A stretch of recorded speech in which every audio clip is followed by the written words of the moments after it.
অনুষ্ঠানের উদ্বোধক এবং বিএনপির বর্তমান কর্ণধার খোকসা উপজেলা বিএনপির আহ্বায়ক বীর মুক্তিযোদ্ধা আলাউদ্দিন খান, এই মঞ্চে উপবিষ্ট খোকসা উপজেলা বিএনপির সিনিয়র যুগ্ম আহ্বায়ক নাফিজ আহমেদ খান রাজু, এই মঞ্চে উপবিষ্ট আমাদের পৌর বিএনপির সাধারণ সম্পাদক মোস্তফা শরীফ, এখানে উপস্থিত আমাদের খোকসা থানা বিএনপির যুগ্ম আহ্বায়ক মোস্তফা সালাম দুলু, আমাদের আরেকজন যুগ্ম আহ্বায়ক মোস্তফা আজাদ, মানে কি বলবো কলিজায় আছে কিন্তু মুখে আসতেছিল। আমাদের সামনে উপবিষ্ট আমাদের এই লাইনের সর্বভাবে আমাদের আগামী ভবিষ্যৎ, আমরা তো সবাই সন্তানকে আগামী ভবিষ্যৎ ভাবি, আমাদের সকলের আগামী ভবিষ্যৎ আমাদের ভাইয়ের সুযোগ্য সন্তান আমাদের হাফেজা সৌরভ সহ আমার পিছনের লাইনে আমাদের 9টি ইউনিয়নের নেতৃবৃন্দ ইউনিয়নের কমিটি দেওয়ার জন্য এ ব্যাপারে আপনারা সম্মতি দিয়েছেন। এই জন্য উপজেলা বিএনপির পক্ষ থেকে এবং আমার ব্যক্তিগত পক্ষ থেকে আপনাদেরকে আন্তরিক অভিনন্দন এবং ধন্যবাদ জানাচ্ছি। প্রিয় উপস্থিতি, রাজনৈতিক বক্তব্য আজকে আসলে আর বেশি সময় আসতে দেবো না, একেবারে সন্ধ্যা আসন্ন, কথা দ্বারা সব নেতৃবৃন্দ ভুলেই ফেলেছে। আমাদের রাজু খুব সুন্দর ভাবে উপস্থাপন করেছে অনেক কথা, তো আমি পয়েন্ট আকারে 2-1টা কথা বলবো। সেটা হলো আমরা যারা বিএনপি করি আমরা একতাবদ্ধ থাকতে চাই, এ ব্যাপারে কি আমাদের কারো কোনো সন্দেহ আছে? কারো কোনো সন্দেহ আছে? এই মঞ্চে যারা আছে তাদের কি কারো কোনো সন্দেহ আছে? যারা বিএনপি করি তারা আমরা একতাবদ্ধ থাকতে চাই। কথায় আছে না আমাদের রাষ্ট্রপতি জিয়াউর রহমানের উক্তি, এটা ব্যক্তির চেয়ে দল বড়, দলের চেয়ে দেশ বড়। একটা মানুষের ব্যক্তিগত পছন্দ থাকতেই পারে, আলাউদ্দিন খানের প্রতি 2টা মানুষের দুর্বলতা থাকতেই পারে, সৈয়দ আমজাদের প্রতি 5 জন মানুষের 5 জন কর্মীর ব্যক্তি দুর্বলতা থাকতেই পারে, আমার প্রতি থাকতে পারে, আর একটা প্রতি থাকতে পারে, কিন্তু দলের ক্ষেত্রে এসে এই ব্যক্তি দুর্বলতা যদি কাজে লাগাই যারা আমরা কর্মী, তাহলে আমরা নেতাদেরকে বিভ্রান্ত করি। নেতার সাথে কর্মীদেরও সদা হতে হবে। আমি আপনাদের কাছে আহ্বান রাখবো, আপনারা সকলে একটু বুকে হাত দিয়ে চিন্তা করেন তো, একটু বুকে হাত দিয়ে চিন্তা করেন তো, আমি বিএনপি করি, তাই বিয়ের স্বার্থ যেখানে ক্ষুণ্ণ হচ্ছে সেটাকে নিশ্চয়ই আমি সমর্থন করবো না। তাহলে আমি আপনার ভাইয়ের কাছে বসে অবশ্যই আপনার ভাইকে বিভ্রান্ত করার চেষ্টা করবো না যে ভাই আপনার কিন্তু অমুক জায়গায় অমুক কথা বললো, আর ওই অমুক নেতা অমুক কথা বললো, আমি ছেলের ওই পারে যা আর সিং করতেছে, এই জাতীয় কথাগুলো পাশে বসে যারা বলি, আমি বিনয়ের সাথে হাত জোর করে অনুরোধ করবো, আজকে থেকে প্রতিটা মতন কোন নেতাকে এইভাবে বিভ্রান্ত করার চেষ্টা কেউ করবে না। এটা খোকসায় বেশি প্রচলিত, এটা আমি জানি, সেই জন্যই আমি বললাম। এটা আমার সামনেও অনেক কিছু হয়, আমার কাছেও অনেকেই অনেক কিছু বলে, সুতরাং আমি এই অভিজ্ঞতা থেকেই বলতেছি। সেই অভিজ্ঞতা দিয়ে সকল মতে, আলাউদ্দিন ভাইয়ের মতে, আমজাদ ভাইয়ের মতে, রাজুর মতে, আমার যদি 2-1জন কেউ থাকে তাদের সহ সকলের কাছে অনুরোধ করবো বিনয়ের সাথে যে আমরা এই প্র্যাকটিসটা আসেন বন্ধ করি। পাশাপাশি নেতৃবৃন্দকেও আমি বলতে চাই, সকল কথাই শুনবেন, সকলের কথাই শুনবো, অবশ্যই শুনবো না কেন, কিন্তু সিদ্ধান্ত নেব আমি, সিদ্ধান্ত নেব আমি। আমাদের সালাউদ্দিন কাদের সাহেব একটা গুরুত্বপূর্ণ কথা এক সময় বলেছিলেন, সংগঠন বিবেচনায় লেজে বাঘ নাড়ে, বাঘে লেজ নাড়ে না। আমি আর ওই ল্যাঙ্গুয়েজে গেলাম না। লেজে বাঘ নাড়ায়, বাঘের লেজ নড়ে না। এইটা নিশ্চয়ই সবাই উপলব্ধি করতে পারতেছেন কথাটা। নেতৃত্বের প্রতি আস্থা রাখেন, অযথা ওই মানে সাংগঠনিক বুদ্ধি বিবেচনা যতটুকু না তার চেয়ে বেশি দেওয়ার চেষ্টা করেন না, এখান থেকে বিরত হন সকলে। আমি খোকসা থানা বিএনপির প্রতিষ্ঠা লগ্ন থেকে যাদের চিনি, লাটু মাস্টার, রেজাউল ডাক্তার, আবু মিয়া, সৈয়দা মুন্সি, আপনার আদার হোসেন, অ্যাডভোকেট মুফতান কানু, এরা যে দৃষ্টান্তটা রেখে গেছে, যে দলটা যে অবস্থায় রেখে গেছে, আমরা যারা আজকে সেই দলের নেতৃত্ব দেই, অবশ্যই আমাদের বিবেচনায় নেওয়া উচিত। এটা আমাদের কাছে দলের একটা পবিত্র আমানত, এই আমানতকে খেয়ানত করা যাবে না। তারাও তো সে সময় ডাকসাইটে নেতা ছিল, তাদের মধ্যে যদি সমঝোতা থাকতে পারে, বিভ্রান্তি কি তাদের মধ্যে হতো না? তাদের মধ্যে হতো, কিন্তু একটা জায়গায় এসে তাদের এক জায়গায় ভয় থাকতো। দল পরিচালনার ক্ষেত্রে এক মতেই দল পরিচালনা করতো। তাহলে আপনারা কেন পারবেন না? আমরা কেন পারবো না? আমাদেরও পারতে হবে, আমাদেরও পারতে হবে। বর্তমানে আপনারা দুইজন হলেন খোকসা থানা বিএনপির সর্ববয়োজ্যেষ্ঠ নেতা। আমার সামনে যারা উপবিষ্ট আছেন, আপনাদের দুইজনের মুখের দিকে এরা সমগ্র খোকসা থানার মানুষ যে তাকে সিদ্ধান্তের জন্য আপনারা কি সিদ্ধান্ত দিচ্ছেন, সেই সিদ্ধান্ত থেকে যদি সিদ্ধান্তটা দিকে ভুল করেন, যদি সিদ্ধান্তটা এক পাশে দেওয়ার চিন্তা করেন, তাহলে তো দলের মধ্যে বিভেদ তৈরি হয়ে গেল। সুতরাং আপনাদের দুই মুরব্বীকে প্রত্যেকটা মিটিং এ আমি আহ্বান জানাচ্ছি, আজকেও আহ্বান জানাই, এই তিনটা ইউনিয়নের নেতৃবৃন্দের সামনে আপনারা সুচিন্তিত মতামত দিবেন। রাগ, বিরাগ, অনুরাগ কোনো কিছুতে পাত্তা না দিয়ে সঠিক যেটা হয়, দলের জন্য যেটা মঙ্গলজনক হয়, সেই কাজটা করেন।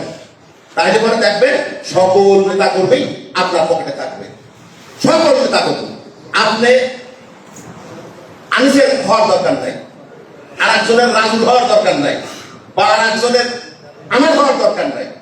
আপনারা দুইজন সকল নেতা কর্মীদের পক্ষ থেকে দাবি রাখবো যে এরপর থেকে আপনাদের দুইজনের ঐক্যমতীয় সিদ্ধান্ত আমরা দেখতে চাই। সেই সিদ্ধান্ত নিয়ে খোকসা থানা বিগত সময় আপনারা দলের কোনো পদ পদবিতে না থাকার পরেও, প্রথমে আসার পরে লাগুসার সভাপতি আপনাদেরকে এই খোকসার আপামর জনসাধারণ তথা খোকসা বিএনপি পরিবারের সকল মানুষ যথাযথ মর্যাদা দিয়ে আজকে পর্যন্ত সেই মর্যাদা অক্ষুণ্ণ রেখেছে।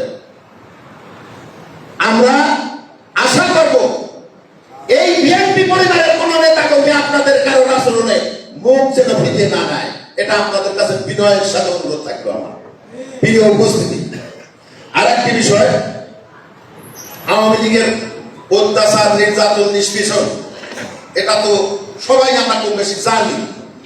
রাজু তার বক্তব্যে বলেছেন উপযুক্ত সাজা, উপযুক্ত শাস্তি তখনই দেওয়া নিশ্চিত করা যাবে যখন আপনার হাতে পাওয়ার আসবে। আপনি তো সরকারে না, বিপ্লবের পরে একটা সরকার হয়েছে, আমাদের ধারণা ছিল যে কোন কোন ক্ষেত্রে বেশ ডেভেলপমেন্ট তারা দেখাতে পারবে, কিন্তু তারা ব্যর্থ। ইতিমধ্যে তারা ব্যর্থতার প্রমাণ রেখেছে রাজ্যবাসীর সামনে। আজকে আপনি চিন্তা করেন খোকসায় এই 5ই আগস্টের আগে বয়স্ক ভাতা, ভিসিডি কার্ড, অমুক কার্ড, তমুক কার্ড, অমুক বীজ, অমুক মেশিন যেভাবে স্বজনপ্রীতির মাধ্যমে বন্টন হতো, এখনো তার কোনো পরিবর্তন হয়নি। হয়েছে পরিবর্তন? হয়েছে পরিবর্তন? তাই যে স্বৈরাচারের দোষর দায়িত্ব আছে সব জায়গায়, স্বৈরাচারের দোষরা এই কাজগুলো করে যাচ্ছে সন্তর্পণে, অত্যন্ত সচেতনতার সাথে।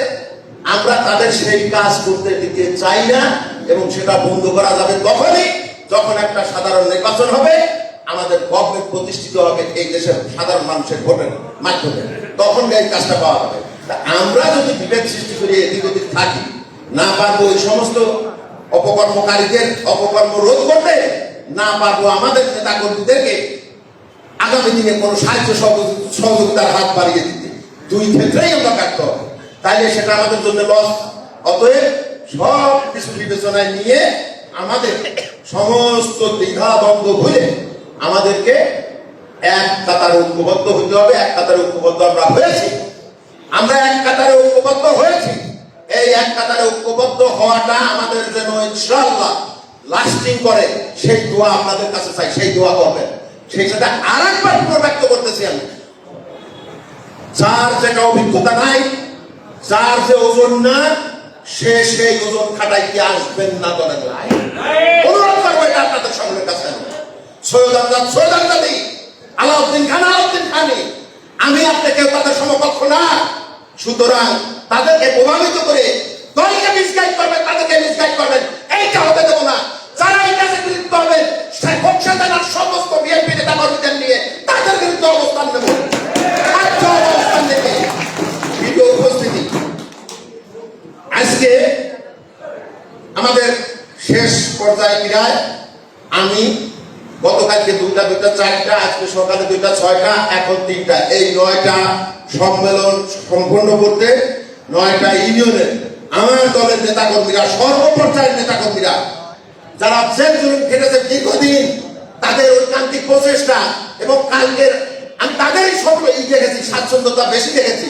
তাদের যে দান, তাদের যে অবদান, তাদের যে স্বীকৃতি আমাদের প্রতি, এই জন্য দলের সকল পর্যায়ের নেতা কর্মীদের কাছে কৃতজ্ঞতা প্রকাশ করছি যে 9টি ইউনিয়ন সফলতার সাথে আমরা সম্মেলন সম্পন্ন করতে পেরেছি।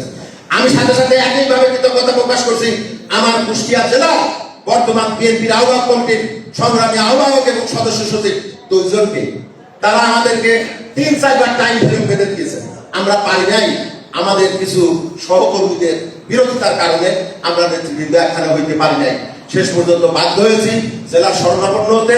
জেলার 2 নেতা সর্বশেষ আমাদের 3 জনকে ডেকে একাধিকবার আমাদের সাথে বসে ফাইনালি বসে যে সিদ্ধান্তটা আমাদের দিয়েছে সেই সিদ্ধান্ত অনুযায়ী আমরা কাজ করছি এবং সেই সিদ্ধান্ত বাস্তবায়নের ক্ষেত্রে তাদের ব্যক্তিগত বুদ্ধি, পরামর্শ, কলাকৌশল এগুলো কাজে লাগিয়ে আমরা এই কাজ করতে সম্পন্ন করতে সক্ষম হয়েছি। এই জন্য ওই 2 নেতাকেও কৃতজ্ঞতা জানাচ্ছি। প্রিয় উপস্থিতি, জেলা বিএনপি কখন বিতর্কিত হবে? জেলা বিএনপি বিতর্কিত হবে আজকে কোকসা থানায় যারা আমরা নেতৃত্ব দেই, জেলা বিএনপি কোকসা থানায় যাদের উপরে নির্ভর করে, তারা যদি এখানে বিতর্কিত কোনো কর্ম সৃষ্টি করি সেই দায় তো আলটিমেটলি জেলা বিএনপির উপরে যায় এই কথায়। তাহলে আমাদের সকলকে সেই ক্ষেত্রেও সেটা বিবেচনা করেও আমাদের সতর্ক থাকতে হবে। আমাদের দলীয় স্বার্থ অক্ষুণ্ণ যাতে থাকে সেইভাবেই পরিচালিত করতে হবে। সুতরাং জেলা বিএনপির অপকর্মের দায় মানে আমাদের অপকর্মের দায় জেলা বিএনপিকে চাপায় দিয়ে আমাদের পার পাওয়ার কোনো সুযোগ নাই। তারাও কিন্তু বোঝে তারা কোন জায়গায় সমালোচিত হচ্ছে, কার জন্য সমালোচিত হচ্ছে, কার কর্মের জন্য সমালোচিত হচ্ছে, তাদেরও শক্তি আছে। তারা জেলা পরিচালনা করতেছে, তাদের মেধা আছে। তারা ছাত্র রাজনীতি করে উঠে আসছে, ছাত্র রাজনীতি করে পরতে আগাইতে আজকে জেলা বিএনপির আহ্বায়ক হয়েছে, জেলা বিএনপির সদস্য সচিব হয়েছে। সুতরাং তাদের অভিজ্ঞতা আমাদের কারোর চেয়ে কম না। তারা কিন্তু সব রিয়ালাইজেশন করতে পারে। আমাদের নেতৃবৃন্দ আমরা যারা আছি, আমাদের এই উপলব্ধিটা যদি সকলের মধ্যে সমানভাবে কাজ করে, আমি বিশ্বাস করি ভোক্সায় কেউ আমাদের প্রতিরোধ করতে পারবে না, কোন ক্ষেত্রে না, কি আন্দোলনে, কি সংগ্রামে, কি নির্বাচনে। আগামী দিনে আমাদের এই 2 নেতার পরামর্শ নিয়ে 9টা ইউনিয়নের সুযোগ্য কমিটি উপহার দেবো আমরা ইনশাআল্লাহ। আপনাদেরকে সাথে নিয়েই দেবো, স্ব ইউনিয়নের নেতৃবৃন্দকে সাথে নিয়ে আমরা এই 2 নেতার উপরে ভর করবো। ক্লোজ করে এখন তো সংখ্যা তুলে গেছে, একটা করে ইউনিয়ন এক একদিন ডাকবো প্রয়োজনে, একটা করে ইউনিয়ন আহ্বায়কের বাড়ি ডাকবো, 2 তলায় বহু জায়গা আছে তার বাড়িতে। ঘরের দরজা বন্ধ করে দিয়ে ওখানে বলবো যে ইউনিয়নের নেতৃবৃন্দ বসে এখানে ঠিক করো, তোমাদের নেতা কারা তোমরা ঠিক করে নিয়ে যাও আমাদের সামনে। যেটা ভালো পলিসি হয় সেই পলিসি অবলম্বন করবো ইনশাআল্লাহ। 9টা ইউনিয়নে ভালো কমিটি দেবো আমরা ইনশাআল্লাহ আপনাদের সকলের সহযোগিতায়। এই প্রতিশ্রুতি আমি আরেকবার ব্যক্ত করতেছি আপনাদের সঙ্গে। প্রিয় উপস্থিতি, আমি আর কথা বাড়াই না। আল্লাহ পাক আমাদের সকলকে হেফাজত করুন। আপনাদের সহযোগিতা নিয়ে আগামী দিনেও আমরা যেন এই দলকে সুসংগঠিত এবং শক্তিশালী করে পার্লামেন্ট নির্বাচনে আমরা যেন দলকে বিজয়ী করতে পারি। দলের যে প্রার্থী এখানে শীর্ষ নিয়ে আসুক না কেন, তার পিছনে নিরলস পরিশ্রম কাজ করে এই ভোক্সাবাসীকে ঐক্যবদ্ধ করে আমরা যেন তার বিজয় এখান থেকে নিতে পারি, সেই লক্ষ্যে আপনাদের সকলের সুস্বাস্থ্য দীর্ঘায়ু কামনা করছি।